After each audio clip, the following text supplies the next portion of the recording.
sengaja di booth kita yang ke-76 ini untuk memanggil anak-anak yang sedang kuliah, yang sudah selesai kuliah, mereka dengan segala keterampilan-keterampilan yang dimilikinya untuk menjadi contoh bagi adik-adik yang masih tinggal di sini supaya mereka juga tetap punya daya juang yang hebat, yang tidak kalah perjuangannya dengan kakak-kakak yang sudah berhasil. Nah, sekarang kita akan menyaksikan dance dari anak-anak putri. Setelah itu lanjut masih satu lagi yang akan memberikan kesaksian, yaitu Kak Makin. Ada ya Kak Makin? Oh, ya. Jadi Kak Makin setelah anak-anak putri, Kak Makin ya.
gitu.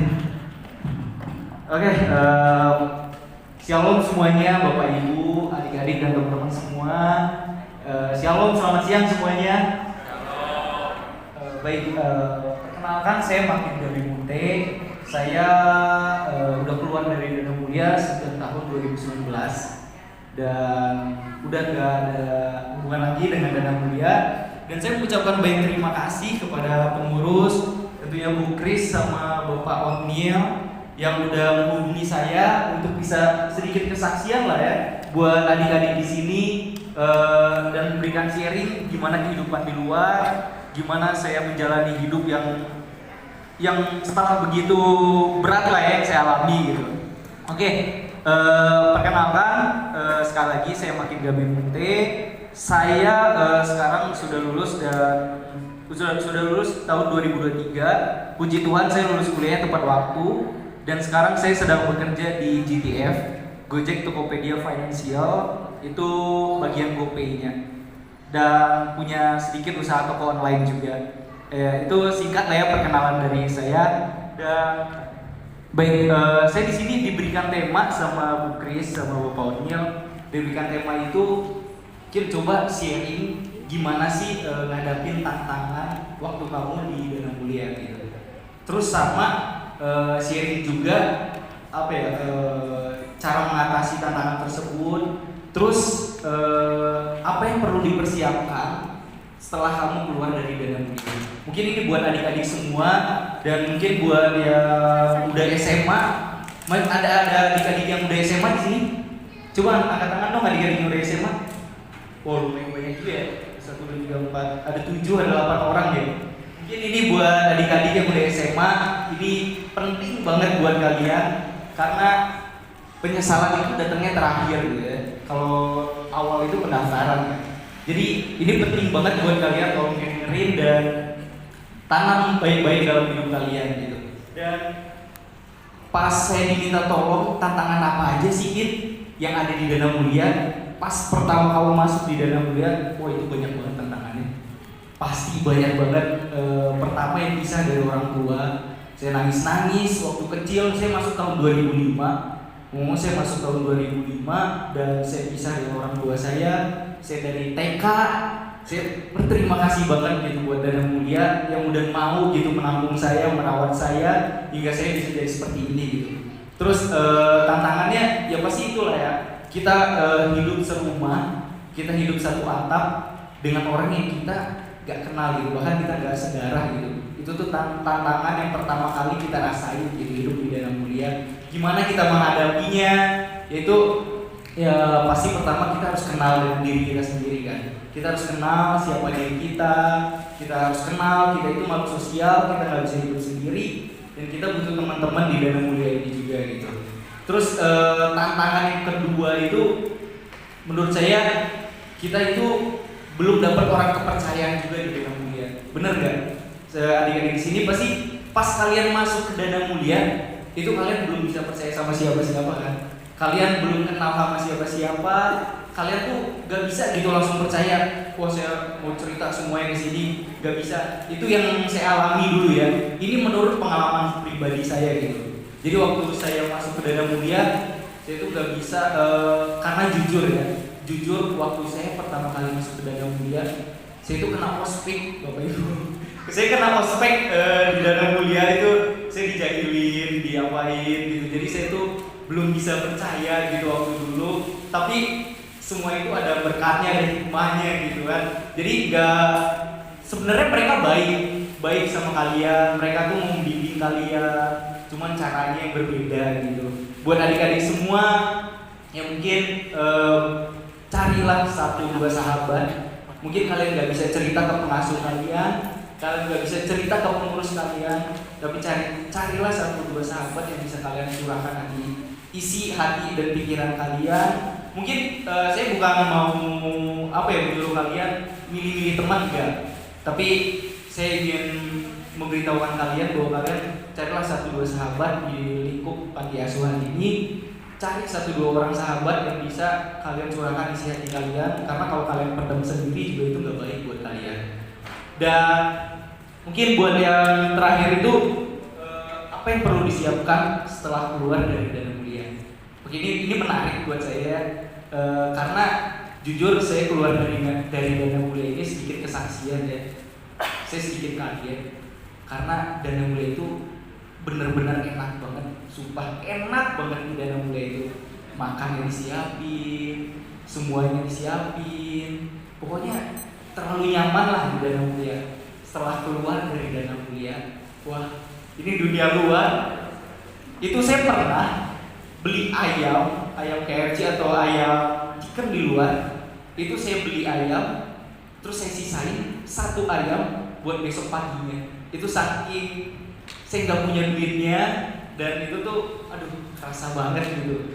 Di Dana Mulia dulu saya dikasih makan tuh 3 kali sehari, bahkan dikasih buah, bahkan dikasih semuanya dilengkapin lah di Dana Mulia tuh. Udah enak banget semua. Itu enak banget di Dana Mulia. Dan semenjak saya keluar itu kerasa banget dalam hidup saya, dimana saya susah buat cari makan, susah buat kemana-mana gitu, kurang uang. Pokoknya ini pengalaman pribadi saya. Jadi buat teman-teman adik-adik semua di sini, manfaatin, benar kata Novi tadi, manfaatin semua yang ada di Dana Mulia ini. Suatu saat kalian pasti akan mengerti gitu kenapa saya bisa tinggal di Dana Mulia ini, begitu bermanfaatnya Dana Mulia ini buat hidup saya gitu. Terus dan pesan juga buat adik-adik gitu ya, apa yang kalian persiapin itu mental dan karakter kalian. Dimana mental dan karakter itu satu paket ya. Kalau kalian mentalnya udah bagus tapi karakter kalian jelek, kalian gak akan dipakai nanti di luar gitu. Kalian mentalnya bagus, karakternya bagus, itu pasti bakalan dipakai di dunia di luar sana. Kalian punya karakter yang bagus, wah itu bakalan dipakai lah. Dan ya saya juga dulu waktu kuliah saya bekerja sambil buka usaha sendiri. Jadi saya benar-benar gak bisa mengandalkan orang, saya benar-benar gak bisa mengandalkan full Dana Mulia, saya gak bisa mengandalkan orang tua saya juga, karena kita yang bisa itu hanya mengandalkan diri kita sendiri dan Tuhan gitu. Jadi jangan berharap lebih sama manusia, karena manusia setinggi-tingginya kita menaruh harapan pada manusia itu pasti bakal kecewa gitu. Karena manusia juga gak akan selalu ada buat kita. Ya andalkanlah diri kamu sendiri, andalkan juga Tuhan, pakailah, pokoknya asallah kemampuanmu dan kalian inilah, pokoknya kalian selalu ingat bersyukur dalam hidup kalian.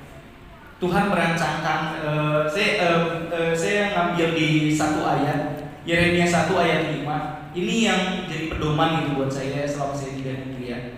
Sebelum aku membentuk engkau dalam rahim ibumu, aku telah mengenal engkau, dan sebelum engkau keluar dari kandungan, aku telah menguduskan engkau.